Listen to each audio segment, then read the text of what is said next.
Number 99۔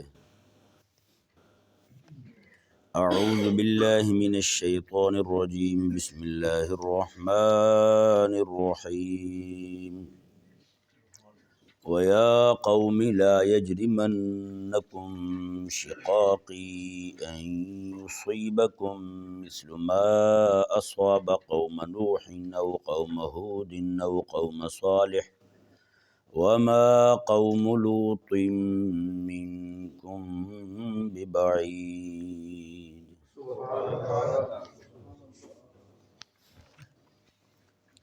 حضرت سیدنا شعیب علیہ نبینا و علیہ السلام نے جب دیکھا قوم جو ہے وہ اپنی ہٹ دھرمی پر، اپنی ضد پر اڑی ہوئی ہے اور وہ حق کے قریب نہیں آ رہی، اور حضرت سیدنا شعیب علیہ نبینا و علیہ السلام نے یہ بھی ملاحظہ فرمایا کہ یہ قوم جو ہے یہ صرف میری ضد کی وجہ سے دین حق کے قریب نہیں آ رہی۔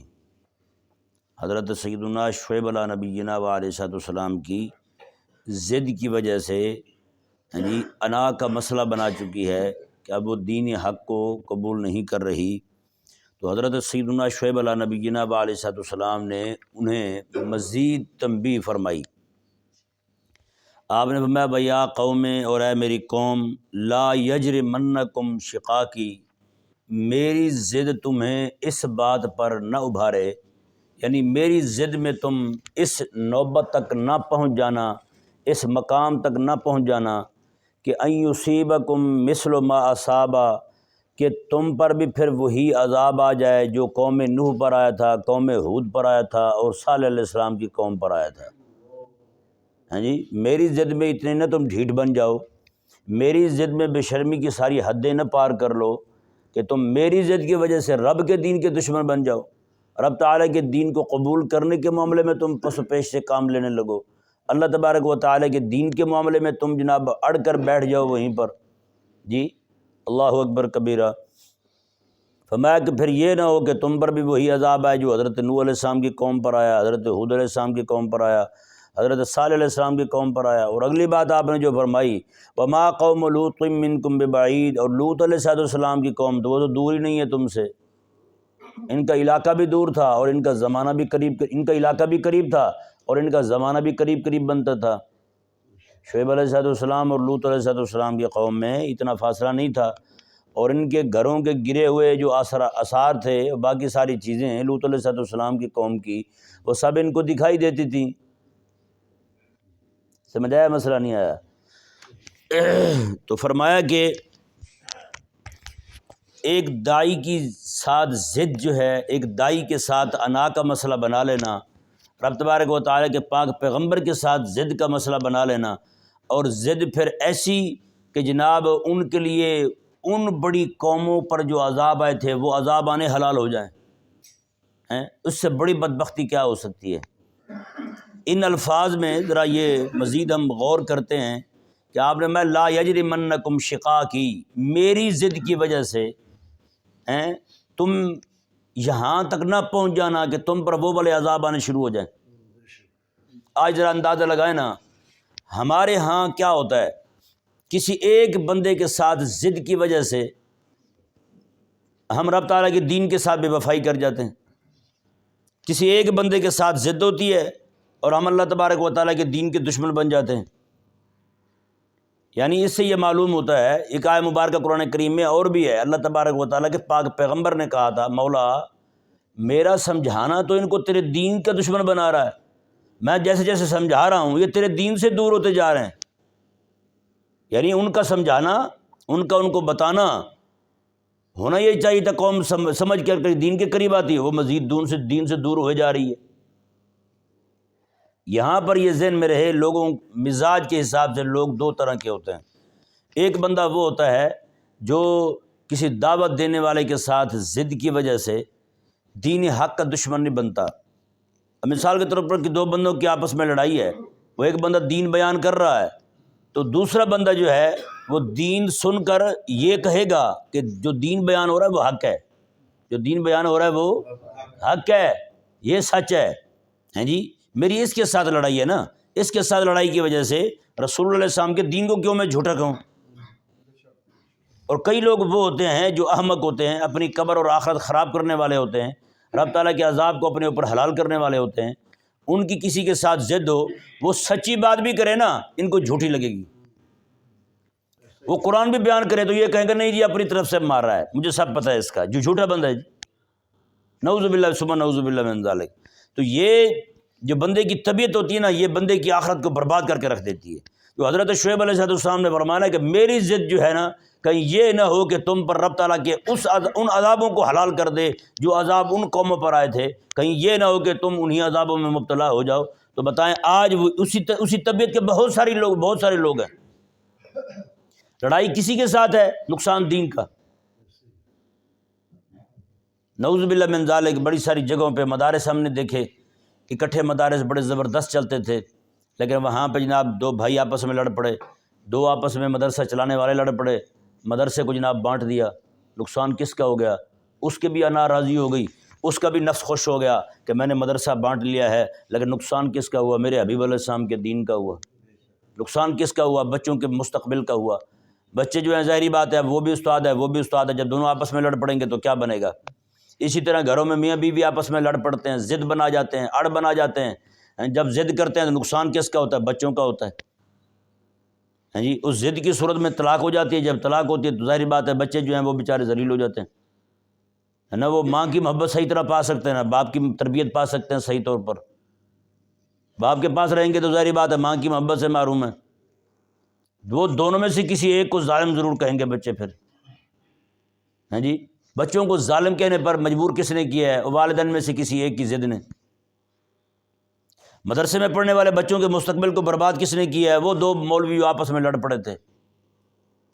اور کہیں پہ جناب ایسے لوگ بھی جب سر پھرے ہوتے ہیں، میں ایک علاقے میں پڑھ کے آیا ہوں، وہاں پہ میں رہا ہوں کوئی 7-8 مہینے، 6 مہینے 7-8 مہینے اس طرح کر کے میں پڑھا ہوں۔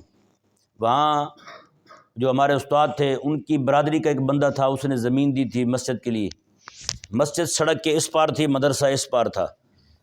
پھر میں اس کے بعد وہیں پہ بچے جو ہے نا پڑھتے مدرسے میں تھے یا مسجد میں بھی پڑھتے رہتے تھے، تو اس کے بعد جو ہے وہ بچے نماز مسجد میں ہی پڑھا کرتے تھے۔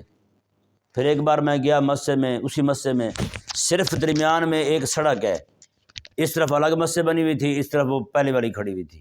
پوچھا کہ کیا ہوا؟ کہ جس بندے نے زمین دی تھی اس نے کہا کہ یہ مدرسے والا نماز پڑھنے نہ آیا ہماری مسجد میں۔ اس کی لڑائی بن گئی ہمارے استاد صاحب کے ساتھ، تو کہا کہ یہ نماز نہیں پڑھ سکتے ہماری مسجد میں۔ آپ حیران ہوں گے، وہ پورے سڑک پر کوئی گھر ہی نہیں تھا، پوری سڑک پر کوئی گھر نہیں تھا، دور دراز 2 میل 2.5 میل تک گھر تھے لوگوں کے، 2.5 کلومیٹر تک اتنے فاصلے پر گھر تھے، وہ مسجد ویران کی ویران پڑی ہوئی تھی۔ اب بتائیں نقصان کس کا ہوا؟ رب تعالیٰ کے گھر کا نقصان ہوا نا۔ مسجد انہوں نے بھی روک دیا ان کو، انہوں نے بھی اپنی مسجد بنا لی، نقصان کس کا ہوا؟ رب تبارک و تعالیٰ کے گھر کا نقصان ہوا۔ بھی تم نے زمین دی تھی تو کیا مطلب ہے؟ تم سانپ بن کے بیٹھ جاؤ، رب تعالیٰ کے لیے دی تھی تو ٹھیک ہے دے دی، جان چھوڑو تم۔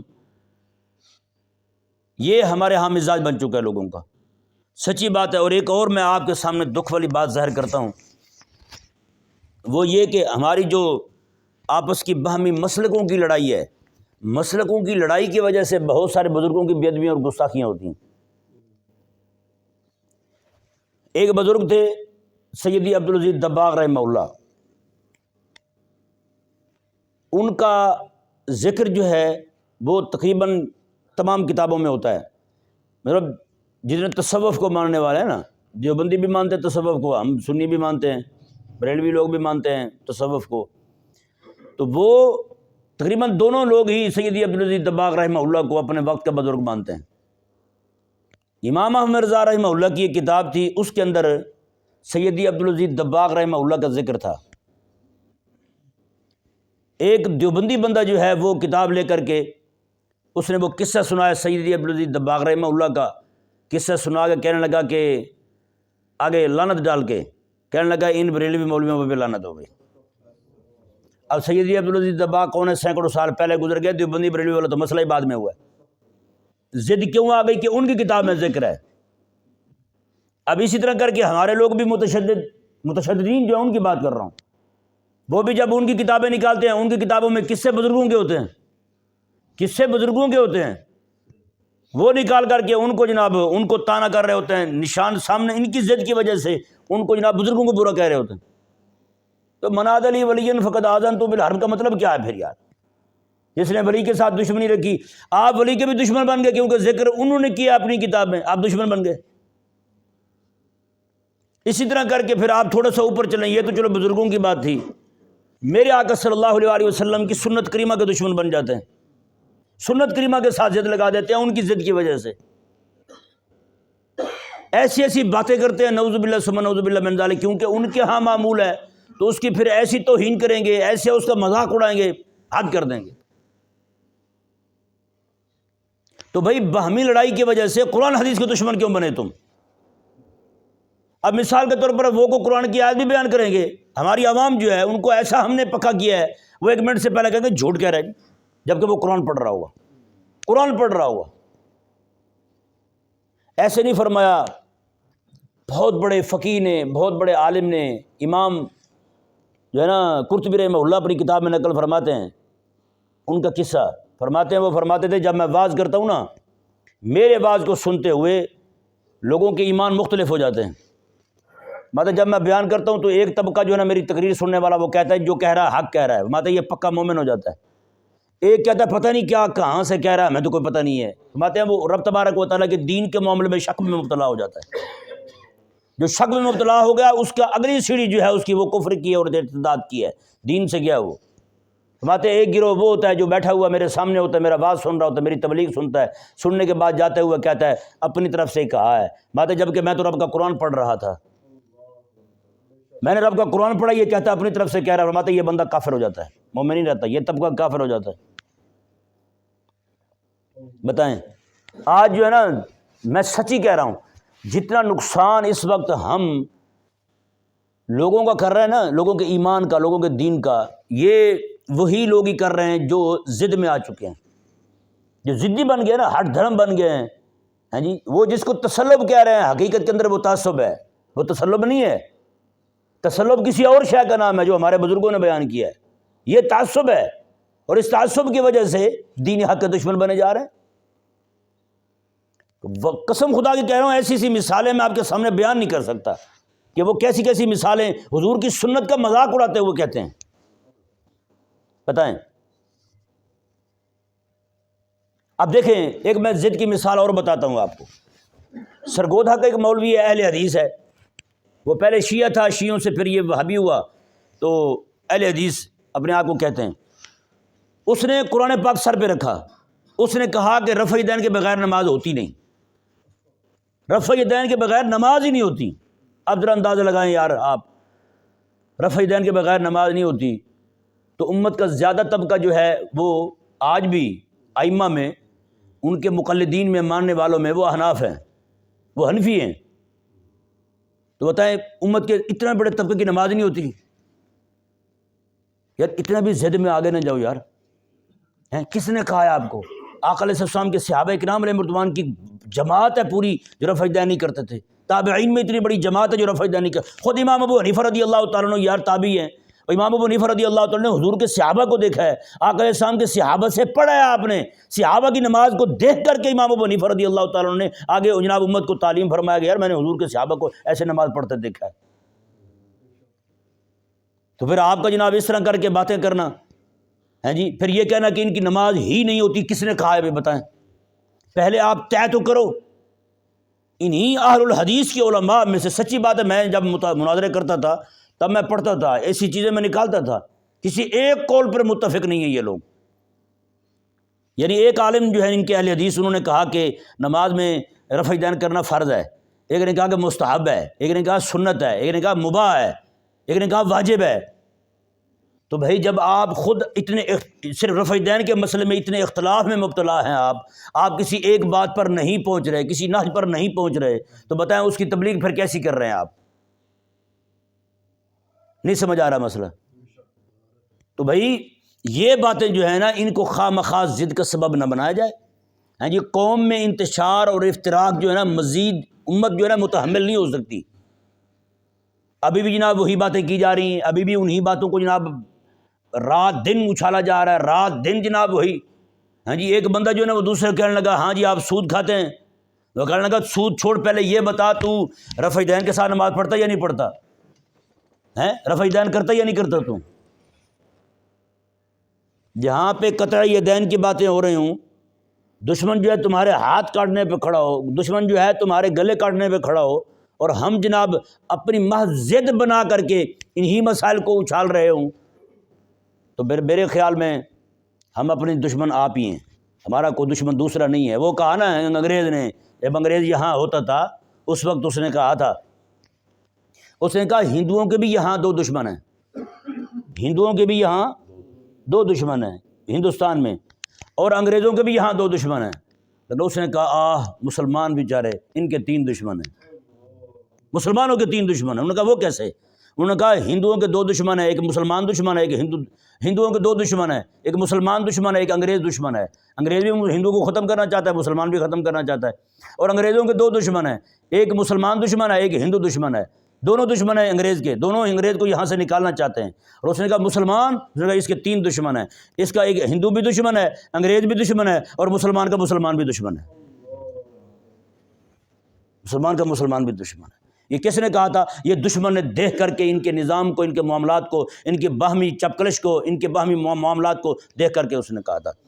جب یہ جہاد کا فتویٰ دیا گیا تھا تو اس وقت کون تھے جناب مسلمانوں پر حملہ کرنے والے؟ انگریز تو حملہ کرتے تھے، انگریز کو تو پتہ نہیں تھا ذلیل کو کون کیا کہہ رہا ہے، کون کس طرف سے جناب ہمارے خلاف کھڑا ہو گیا ہے۔ ان کو جناب یہ کئی سارے درباری، یہ وڈیرے، یہ جناب زمیندار، یہ سارے لوگ، یہی لوگ شامل ہوتے تھے، جاسوسیاں کرتے تھے، یہ ان کو شکایتیں کرتے تھے۔ کتنے سارے علماء کو پھانسی لٹکانے والے یہی لوگ تھے، کئی نام نہاد پیر شامل تھے اس میں، کئی نام نہاد پیر شامل تھے۔ بتائیں، اپنے آپ کو پیر کہتے تھے اور کام ان کے یہ تھے، منافقانہ، منافقوں والے کام کرتے تھے۔ وہ باہمی ضد کی وجہ سے نقصان کس کا کر دیا؟ امت کا کر دیا۔ اور میر جعفر اور میر صادق جو ہیں وہ کون تھے؟ جعفر نام ہندوؤں کا ہوتا ہے، بتائیں، صادق نام ہندوؤں کا ہوتا ہے؟ یہ اپنے آپ کو رافضی کہتے تھے، ہیں جی، رافضی لوگ تھے یہ، سنیوں کی ضد میں آ کر کے انگریز کے ساتھ ایکا کر گئے، اور یہاں پہ جو بچی کھچی اسلام کی، مسلمانوں کی جو عزت تھی ساری ختم کر دی۔ انگریز یہاں پہ قابض ہو گیا۔ انگریز قابض ہوا انہی کی وجہ سے ہوا ہے۔ بھی تمہیں اناد تھا، تمہیں ضد تھی، تو ایسا کیوں کیا تم نے؟ بھائی اسلام کے مخالف بن گئے، اسلام کو نقصان کر دیا تم نے۔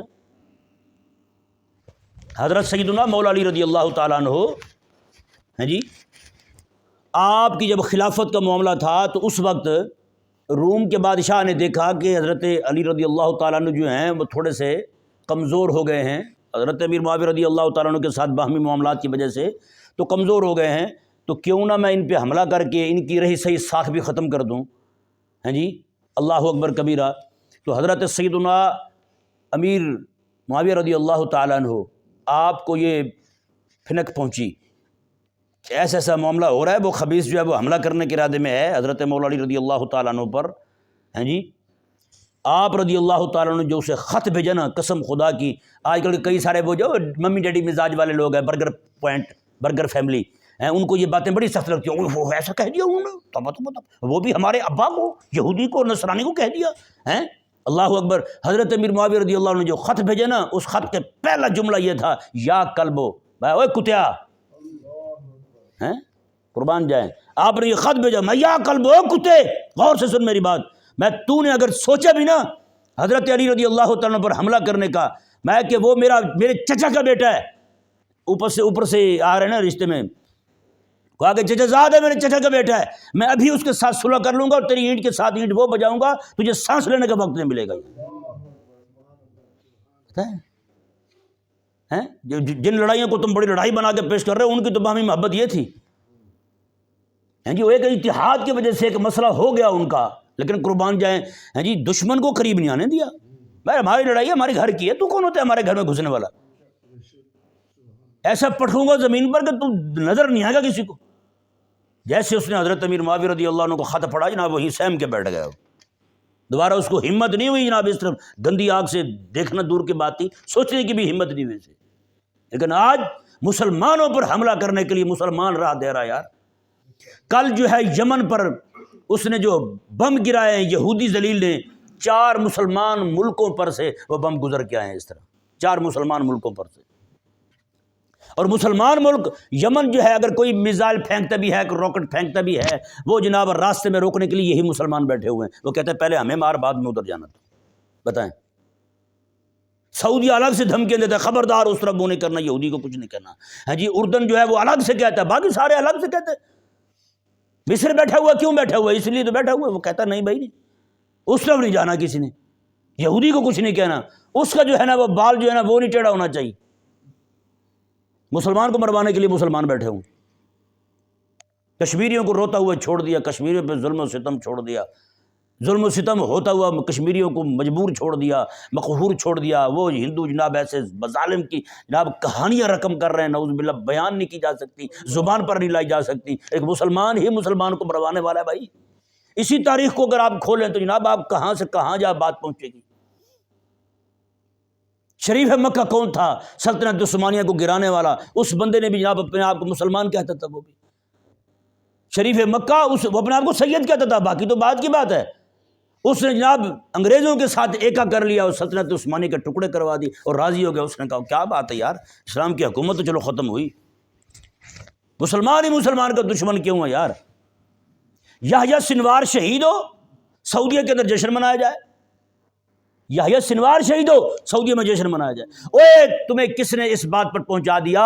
مسلمان کی ضد کی وجہ سے تم اپنے اجتماعی نظام جو ہے اس کے دشمن بن گئے، جہاد کے دشمن بن گئے تم ایک مسلمان کے ساتھ ضد کی وجہ سے۔ یہی تو حضرت شعیب علیہ السلام نے فرمایا تھا، لا یجرمنکم شقاقی ان یصیبا، میں یہ نہ ہو کہ میری ضد کی وجہ سے تم پر رب تبارک و تعالیٰ کا وہ عذاب حلال ہو جائے جو ان قوموں پر آیا تھا۔ پتہ ہے نا کیا کیا ہے ہم نے؟ پھر مسلمان ہی مسلمان کو مروا رہا ہے۔ وہ انگریز کتے نے صحیح کہا تھا، اس نے کہا ہندو کے 2 دشمن ہیں، انگریز کے 2 دشمن ہیں، پر مسلمان کے 3 دشمن ہیں۔ کیوں ایسا؟ مادیت پسندی جو ہے اتنی تمہیں آگے لے گئی ہے کہ تم جناب حق کے دشمن بن گئے ہیں، اور تم مسجد اقصیٰ کے بے وفا ہو گئے ہو یار۔ وہاں تم تو جا نہیں سکتے، تم تو وہاں پہنچ نہیں سکتے مسجد اقصیٰ کی حفاظت کے لیے۔ جو وہاں کھڑے ہوئے بیچارے ایک ایک شے قربان کر رہے ہیں یار، سخت سردی کے اندر ان کے بچے ایسے ٹھٹر رہے ہیں یار، سردی میں گھاس تک ابال کے کھا رہے ہیں بیچارے یار۔ اور تم لوگوں نے کیا کیا ہے؟ تم جناب زبان تمہارے ہاتھ ان کے دفاع کے لیے نہیں پہنچ سکے تھے، وہ ایک زبان تھی تمہارے پاس، وہ بھی ان کے خلاف بولنے لگی تمہاری زبان۔ کہیں یہ نہ ہو کہ فلسطینیوں کی ضد میں آ کر کے قیامت والے دن جو عذاب رب تبارک و تعالیٰ نیتن یاہو کو دے، اسی عذاب کے مستحق تم بھی بن جاؤ۔ یہی حضرت شعیب علیہ السلام نے میں یہ کہیں یہ نہ ہو قوم ہود کا، قوم صالح کا ہے جی، اور قوم لوط پر آنے والا عذاب جو ہے نا اس کے مستحق تم بھی بن جاؤ، میری ضد چھوڑ دو تم۔ یہی کیا ہم نے آج تک، سچی بات ہے جی۔ کسی کے ساتھ ضد ہے قرآن چھوڑ دیا، ایک بندے کے ساتھ ضد ہے مسجد میں آ رہا ہے، یہ نہ آئے تب میں آؤں گا مسجد میں، کیا بات ہے؟ لوگوں کے گھروں میں بھی اسی طرح کرتے ہو، شادی میں یہ نہ آئے تو میں تب آؤں گا، مسجد میں کیوں کیا تم نے؟ نہیں جی آ گیا، اچھا میں پرلے ٹیبل میں بیٹھ جاتا ہوں، تو مسجد میں کیوں نہیں کیا تم نے؟ ایک ساتھ میں تیرا دشمن کھڑا تھا، دوسری میں تو کھڑا ہو جاتا، ایک کنارے پہ وہ کھڑا تھا، دوسری میں تو کھڑا ہو جاتا، اور تیرے دل نہیں آپس میں مل رہے تھے، اور رب کی بارگاہ میں تو کھڑا ہو جاتا، تو رب کی بارگاہ میں کھڑے ہونے پہ بھی تیار نہیں ہوا، اتنی عزت آ گئی ہے تیرے اندر۔ لڑائی کسی کے ساتھ اور دشمنی ساری دین پر، زور سارا دین پر نکل رہا ہے۔ وَلَا يَجْرِمَنَّكُمْ شِقَاقِي أَن يُصِيبَكُم مِّثْلُ مَا أَصَابَ قَوْمَ نُوحٍ قَوْمَ هُودٍ قَوْمَ صَالِحٍ أَوْ قَوْمَ لُوطٍ مِّنكُم بِبَعِيدٍ۔ ہم ان کو بھی کہتے ہیں کہیں یہ نہ ہو کہ وہ عذاب تم پر بھی آ جائے۔ افغانستان دور نہیں ہے، افغانیوں کو انہوں نے برباد کیا ہے جی، یمن تم سے دور نہیں ہے، عراق تم سے دور نہیں ہے، سارے قریب ہیں، زمانہ بھی قریب ہے۔ ہم میں سے کتنے لوگ ہیں سب نے دیکھا ہوگا تقریباً، جتنے بڑی عمر کے بیٹھے ہیں، چھوٹے بچوں کو نہیں پتہ ہوگا عراق پہ کب حملہ ہوا تھا، ان کو نہیں پتہ ہوگا افغانستان پر کب ظالم نے حملہ کیا تھا، لیکن آپ تو جانتے ہیں، آپ کو تو پتہ ہے عراق پر کب دشمن حملہ آور ہوا ہے، افغانستان پر کب اس نے حملہ کیا ہے، لیبیا کو کب اس نے تاراج کیا ہے ہاں جی، یمن پر کب اس نے بم گرایا، آپ کو تو پتہ ہے سارا۔ تو یہ جو ان کے ساتھ ہوا ہے، فرمایا کہ ضد چھوڑ دو تم، اپنی ضد ہیں میں اگر یہ کہوں بات کو ذرا مزید کھولوں تو یہ کہوں کہ اپنی سرحد جس کو تم بت بنا کے بیٹھے ہو نا، یہی سرحد تمہیں اپنے مسلمان بھائی کا مدد نہیں کرنے دیتی، یہی بارڈر تمہارا جو ہے اپنے مسلمان بھائی کے حق میں بولنے نہیں دیتا، یہی بارڈر تمہارا جو ہے تمہیں خوشی منانے پہ مجبور کر رہا ہے۔ میں تو سعودی ہوں، میں تو پاکستانی ہوں، میں تو افغانی ہوں، تو کیا ہوا یمنی پر ظلم ہو رہا ہے، کیا ہوا جناب غزہ میں جناب بم گرائے جا رہے ہیں، کیا ہوا جناب ان کی عزت تار تار کی جا رہی ہے، تو مجھے کیا لگے؟ تو بھائی جی اللہ تعالیٰ نے جو فرمایا، شعیب علیہ السلام نے جو فرمایا کہ کہیں یہ نہ ہو کہ میری ضد کی وجہ سے تم جب یہاں تک پہنچ جاؤ۔ شعیب علیہ السلام اپنی ضد سے مراد اسلام کی ضد کہہ رہے تھے، تم نے اسلام کے ساتھ جو ضد لگا رکھی ہے کہیں یہ نہ ہو کہ پھر وہ عذاب تم پر بھی آ جائے جو ان پر آیا تھا۔ تو کیا کہیں دور ہے دشمن کا ہم پہ حملہ ور ہونا ہے؟ آج تو چلو کچھ نہ کچھ ہم کر بھی سکتے ہیں، آج تو کچھ نہ کچھ ہم اٹھ بھی سکتے ہیں، لیکن اگر ہم نہ اٹھے تو پھر وقت جو ہے وہ سنبھلنے بھی نہیں دے گا، سچی کہہ رہا ہوں۔ اللہ اکبر کبیرہ۔ تو بھئی ضد کی وجہ سے دین حق کا بندہ دشمن نہ بنے، ضد کی وجہ سے جناب ضد کو جناب اپنی انا بنا کر کے دین حق کا انکار نہ کرے بندہ، ہیں جی۔ اس لیے اہل اللہ فرماتے ہیں کسی بندے کے ساتھ دل میں بغض والا معاملہ ہو نا، اور آپ کو اپنے نفس پر کنٹرول نہ ہو کہ آپ حق کو حق کہہ سکیں، باطل کو باطل کہہ سکیں، یعنی دشمن سے بھی آپ حق سنیں تو اس کو حق کہیں، دشمن سے بھی باطل سنیں تو آپ اس کو باطل کہیں۔ کہیں یہ نہ ہو کہ آپ کا دشمن ہے حق بیان کر رہا ہے اور آپ کہیں نہیں جی یہ جھوٹ ہے، تو آپ جناب حق کو جھوٹ کہہ کر کے جہنم جا گریں گے۔ آپ کا دشمن جو ہے کسی شے کو باطل کہہ رہا ہے اور خارج میں اور واقع میں واقعی وہ باطل ہے، آپ کہیں اس کی دشمنی میں اس کے بیان کردہ باطل کو حق کہنا شروع کر دیں تو پھر آپ باطل کو حق کہنے والے بنیں گے، تب بھی آپ اسلام میں نہیں رہیں گے۔ تو کہیں یہ نہ ہو کہ آپ جو ہے اگر آپ کو اپنے نفس پر کنٹرول نہیں ہے، قابو نہیں ہے، آپ اس سے حق سن کے حق اس کو کہہ سکیں، اس سے باطل سن کے آپ اس کو باطل کہہ سکیں، آپ اس کی دشمنی میں آ کر کے حق کو باطل کہنا شروع کر دیں، باطل کو حق کہنا شروع کر دیں، تو پھر اس بندے سے دور ہی رہیں، ہیں جی۔ اس بندے کی بات ہی نہ سنیں، اس بندے کی تقریر ہی نہ سنیں، کہ کہیں یہ نہ ہو کہ آپ اس کے منہ سے نکلنے والا حق آپ کی ذاتی اناد کی وجہ سے اس حق کو باطل کہہ بیٹھیں اور آپ اسلام سے باہر ہو جائیں۔ کئی لوگوں کی عادت ہوتی ہے، میں واللہ کہہ رہا ہوں، میں نے خود دیکھا ہے، میں نے خود سنا ہے، ٹھیک ہے نا۔ ایک قصہ ہے بہت لمبا چوڑا، ہمارے ساتھ بالکل 2-3 ہفتے پہلے ہوا ہے جی، وہ میں بیان کروں گا، بڑا لمبا چوڑا ہو جائے گا، ہیں جی۔ ضد کی وجہ سے، اناد کی وجہ سے ایک جگہ بس تھوڑا سا بس ایسے میں اشارہ دیتا ہوں، وہ اصل بات سناتا ہوں آپ کو۔ ضد کی وجہ سے اناد بن گیا، دشمنی بن گئی کسی بات پر، تو اگلا بندہ جو ہے اس کو سمجھانے کے لیے لوگ جمع ہوئے، تو وہ کہنے لگا تھا جاؤ آج کے بعد میں مرزائی ہوں۔ بتائیں، ضد کی وجہ سے، تمہیں پتہ ہی نہیں تم کہہ کیا رہا ہے یار، ان کی ضد کی وجہ سے حضور کی ختم نبوت سے بے وفائی یار، کیا ہوا، کیسا احمق ہے تو۔ اسے جب کہا گیا یہ تو بہت سخت بات ہے، کہنے لگا چلو جی آج کے بعد پھر میں رافضی ہوں، پھر میں عیسائی ہو جاتا ہوں، کچھ بھی ہو جاتا ہوں، اور بتاؤ، نعوذ باللہ من۔ یار اتنا تو بندہ نہ کرے، ہیں کسی کی ضد کی وجہ سے آپ دین سے اور اسلام سے ہاتھ دھونا شروع کر دیں۔ اللہ اکبر، استغفر اللہ استغفر اللہ استغفر اللہ۔ اللہ تبارک و تعالی امت کا ایمان محفوظ فرمائے بس۔ اللہ تبارک و تعالی ہم سب کو ہر چیز سے زیادہ جس چیز کو ترجیح دینے کی توفیق عطا فرمائے وہ ایمان ہو ہمارا بس، ہیں جی۔ یہ آیت مبارکہ کا ترجمہ سماعت فرما لیں۔ وَيَا قَوْمِ لَا يَجْرِمَنَّكُمْ، فرمایا اے میری قوم تمہیں اس بات پر نہ ابھارے شکا کی میری ضد کہ ان یصیبکم، کہ تم تک پہنچ جائے مثل ما اصابہ، وہی جو پہنچا تھا پہلے قوم نوح علیہ السلام کی قوم پر آیا تھا، قوم ہود علیہ السلام کی قوم پر آیا تھا، وقوم صالح او قوم صالح علیہ السلام کی قوم پر وہ عذاب آیا تھا، وما قوم لوط منکم ببعید، اور لوط علیہ السلام کی قوم پر جو عذاب آیا تھا وہ تو تم سے کوئی دور نہیں ہے، وہ تو تمہارے قریب ہی ہے، ان کے مکانات تمہارے قریب، ان کا وقت بھی تمہارے قریب ہے۔ اللہ تبارک و تعالی ہم سب کو سمجھنے کی توفیق عطا